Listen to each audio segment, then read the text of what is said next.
தேடி வந்த தெய்வம் இயேசுவின் இனிய நாமத்தில் அனைவருக்கும் இனிய நல்வாழ்த்துக்களை இக்காலை வேளையிலே தெரிவித்துக் கொள்கிறோம். இன்றைய திருவேத வசனம் 2 நாளாகமம் 15:4. கர்த்தரிடத்துக்கு திரும்பி அவரை தேடின போது அவர் அவர்களுக்கு வெளிப்பட்டார். எனக்கு அன்பானவர்களே, நாம் அனைவருக்கும் தெரிந்த வசனம், கேளுங்கள் அப்பொழுது கொடுக்கப்படும், தேடுங்கள் கண்டடைவீர்கள், தட்டுங்கள் திறக்கப்படும் என்று. ஆம், கேட்பவருக்கு கொடுத்து, தேடுவோருக்கு காட்சி கொடுத்து, தட்டுவோருக்கு திறந்து எல்லாவற்றையும் அருள் செய்யும் தெய்வம். நாம் கர்த்தரிடமாய் திரும்பாமல், அவரை தேடாமல் எதையும் நாம் அவரிடத்திலிருந்து பெற்றுக்கொள்ள முடியாது.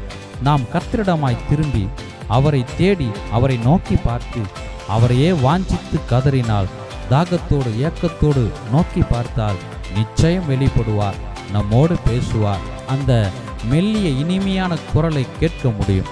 கர்த்தரை கண்டடைய தக்க சமயத்தில் தேடுங்கள், அவரை நோக்கி கூப்பிடுங்கள். நிச்சயம் நம்மோடு பேசி நம்மை அரவணைத்து ஆதரித்து ஆறுதல் படுத்தி தேற்றுவார். ஆமென்.